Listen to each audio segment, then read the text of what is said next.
రాకాలోకంకి స్వాగతం. ఈ కంటెంట్ మీకు నచ్చితే లైక్ చేయండి, మీ బంధుమిత్రులకి షేర్ చేయండి. ఇప్పటివరకు సబ్స్క్రైబ్ చేసుకోకపోతే సబ్స్క్రైబ్ బటన్ నొక్కండి. అదేవిధంగా దాని పక్కనే ఉండే బెల్ ఐకాన్ని కూడా నొక్కటం మర్చిపోకండి.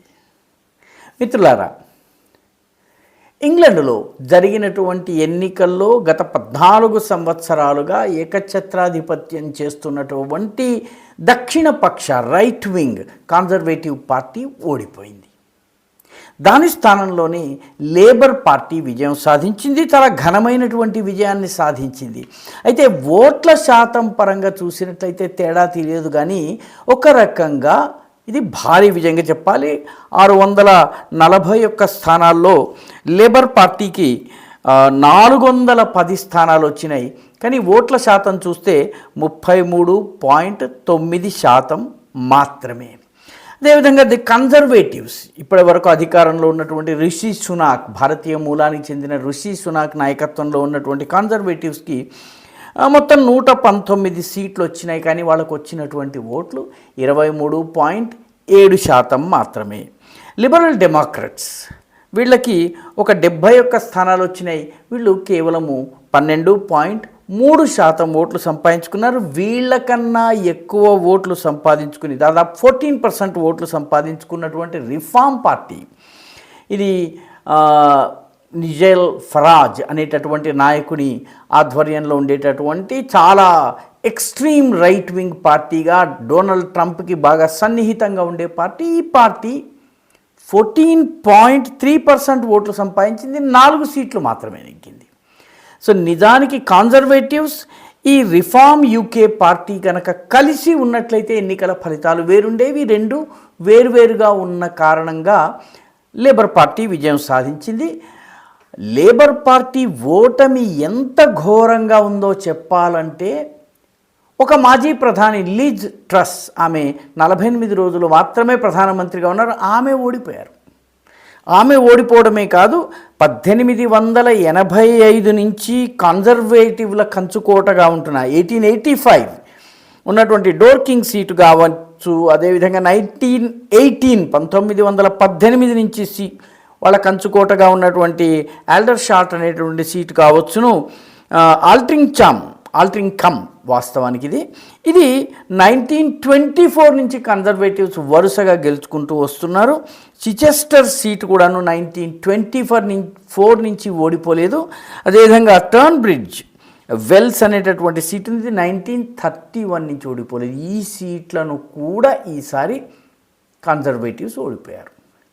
ఈసారి ఎన్నికలలో ముఖ్యంగా బ్రిటన్లో ఉన్నటువంటి సమస్య ఏంటంటే, బ్రిటన్లో యుక్రెయిన్ యుద్ధము, కోవిడ్, ఈ 2 సంఘటనల తరువాత ఆ దేశపు ఆర్థిక వ్యవస్థ దాదాపుగా కుప్పకూలిపోయింది. అనేక ఆర్థిక సమస్యలు పెరుగుతున్నాయి. ఉపాధి అవకాశాలు లేవు. పన్నులు చాలా పెరుగుతున్నాయి ప్రజల మీద.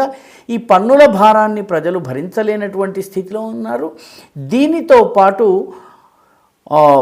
అక్కడ ఉన్నటువంటి ఇన్ఫ్రాస్ట్రక్చర్, మౌలిక వసతులు ఏవైతే ప్రభుత్వము ఏర్పాటు చేసిందో అవి సరిపోవడం లేదు. ముఖ్యంగా నేషనల్ హెల్త్ స్కీమ్ ఏదైతే ప్రజల ఆరోగ్యానికి సంబంధించినటువంటి వ్యవస్థ ఉందో అది చాలా ఒత్తిడులకు లోనవుతుంది. ఇవన్నీ చాలా ఉన్నట్టు వలస వస్తున్నటువంటి ప్రజల నుంచి వస్తున్నటువంటి సమస్యలు, వీటన్నిటి వల్ల కన్జర్వేటివ్స్ పట్ల ప్రజలు విసిగిపోయి ఉన్నారు. ఎందుకంటే గత 14 సంవత్సరాల్లో 5 ప్రధానమంత్రులు మారారు. జేమ్స్ కెమెరూన్ వచ్చారు, ఆ తర్వాత థెరెసా మే వచ్చింది, ఆ తర్వాత బోరిస్ జాన్సన్, ఆ తర్వాత 48 రోజుల కోసం లిజ్ ట్రస్ వచ్చింది, ఆ తరువాత గత 2 సంవత్సరాలుగా రిషి సునాక్, భారతీయ మూలానికి చెందినటువంటి రిషి సునాక్ ఉన్నారు. కాబట్టి ఒకటి, ప్రజలకు విసుగొచ్చేసింది. రెండవది, ఈ సమస్యలకు కన్జర్వేటివ్స్ దగ్గర సమాధానాలు లేవు. కాబట్టి రానున్న రోజుల్లో ఇప్పుడు అధికారంలోకి వచ్చినటువంటి లేబర్ పార్టీ కూడాను ఈ ప్రశ్నలకు జవాబు వెతకవలసినటువంటి అవసరం ఉంది. తక్షణమే ఈ పరిస్థితుల్ని చక్కదిద్దవలసినటువంటి అవసరం ఉంది. లేకపోయినట్టయితే బ్రిటన్ ప్రజలలో పెరుగుతున్నటువంటి నైరాశ్యము, డిమారలైజేషన్ ఏదైతే ఉందో ఆ డిస్పేర్ అండ్ డిమారలైజేషన్ మరింత పెరిగేటటువంటి ప్రమాదం ఉంది.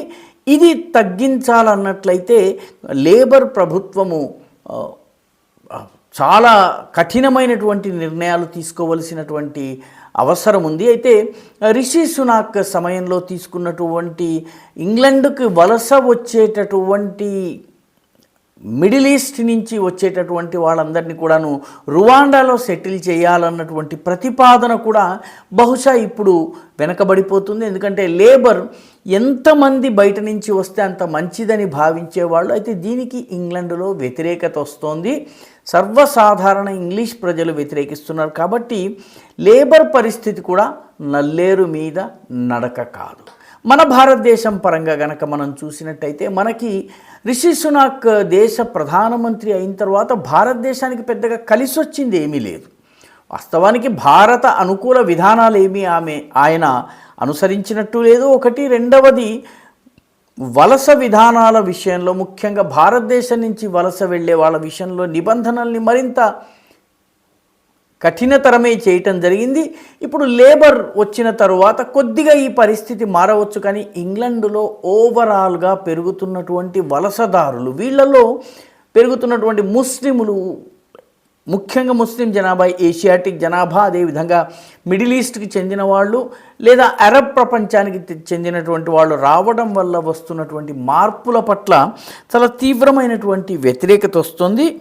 మీకు ఆసక్తికరమైనటువంటి విషయం ఏంటంటే లేబర్ పార్టీ, ఇంత ఘన విజయం సాధించినటువంటి లేబర్ పార్టీ కూడాను లెస్టర్ సౌత్ సీట్లో ఒక ఇండిపెండెంట్ చేతిలో ఓడిపోయింది. వాళ్ళ షాడో క్యాబినెట్ మినిస్టర్, అంటే వ్యవసాయ మంత్రి ఉన్నారనుకోండి, ఆ వ్యవసాయ మంత్రి కార్యకలాపాలని చూసేందుకు ఒక షాడో వ్యవసాయ మంత్రిని లేబర్ అంటే విపక్షము అపాయింట్ చేస్తుంది. ఆయన దీనిని స్పెషలైజేషన్గా చేసి ఆయన అధ్యయనం చేస్తూ ఉంటారు, తప్పులు ఎంచి చూపిస్తూ ఉంటారనమాట. కాబట్టి ప్రభుత్వం వచ్చినట్టయితే ఈ షాడో మినిస్టర్ కాస్త మినిస్టర్ అయి కూర్చుంటాడు. ఆ రకమైనటువంటి షాడో క్యాబినెట్ మినిస్టర్ ఒక ఇండిపెండెంట్ చేతిలో ఓడిపోయారు. ఆ ఇండిపెండెంట్ పేరు షౌకత్ ఆదం. ఈ షౌకత్ ఆదం ప్యాలెస్టీనా అనుకూల నినాదంతో ఓటర్ల దగ్గరికి వెళ్ళి ఈయన ఘన విజయం సాధించి వచ్చారు. దీని అర్థం ఏంటంటే ప్యాలెస్టీనా వాదము కావచ్చును, లేకపోతే గల్ఫ్లో జరిగేటటువంటి పరిణామాల ప్రభావము ఇంగ్లాండ్లో, ముఖ్యంగా లెస్టర్లో గత సంవత్సరము హిందువుల పైన కూడాను దాడి చాలా పెద్ద ఎత్తున జరిగింది. ప్రభుత్వం కూడా దీనిని సరిగ్గా ట్యాకిల్ చేయలేకపోయింది. ఆ పరిస్థితి ఇప్పుడు అక్కడ ఉన్నటువంటి కమ్యూనలైజ్డ్ మతతత్వవాదము పెచ్చరిల్లినటువంటి వాతావరణంలో ఈ సీట్లో మంత్రి కావలసినటువంటి వ్యక్తి 1000 ఓట్ల తేడాతో ఓడిపోయాడు. కాబట్టి ఇంగ్లాండ్కి ఈ ఎన్నికలు ఒక రకంగా ప్రమాద ఘంటికలు మోగిస్తున్నాయి. ప్రజల ఆకాంక్షలు పెరుగుతున్నాయి, ప్రజల ఓర్పు నశిస్తోంది, తక్షణము మార్పు కోరుకుంటున్నారు. ఆ మార్పు లేబర్ ఇవ్వగలదా అన్నది ఒక పెద్ద ప్రశ్న. దానితో పాటు వలసదారులు ఎవరైతే వస్తున్నారో వీళ్ళ వల్ల వస్తున్నటువంటి మార్పులు ఏ రకంగా ఉండబోతున్నాయి, ఇవన్నీ కూడా చాలా పెద్ద సమస్యలు. అదేవిధంగా మొట్టమొదటిసారి అంటే 1885 తరువాత ఇది సెకండ్ లోవెస్ట్ ఓటర్ టర్నౌట్. అంటే ఓటర్లు ఇంత భయంకరమైన పరిస్థితి దేశంలో ఉన్నప్పటికీ కూడాను ఓటు వేయడం విషయంలో ఆసక్తి చూపించలేదు. 2001లో 59% పోలింగ్ జరిగింది. ఈసారి అంటే దాదాపు 23 సంవత్సరాల తర్వాత సెకండ్ లోయెస్ట్, ఈసారి 60% పోలింగ్ జరిగింది. అంటే దేశం ఇంత సమస్యాగ్రస్తమై ఉన్నప్పటికీ కూడాను ఓటరు చైతన్యం లేకపోవడము ఇది యూరోప్లో, ముఖ్యంగా బ్రిటన్లో ఆందోళన కలిగించే విషయము.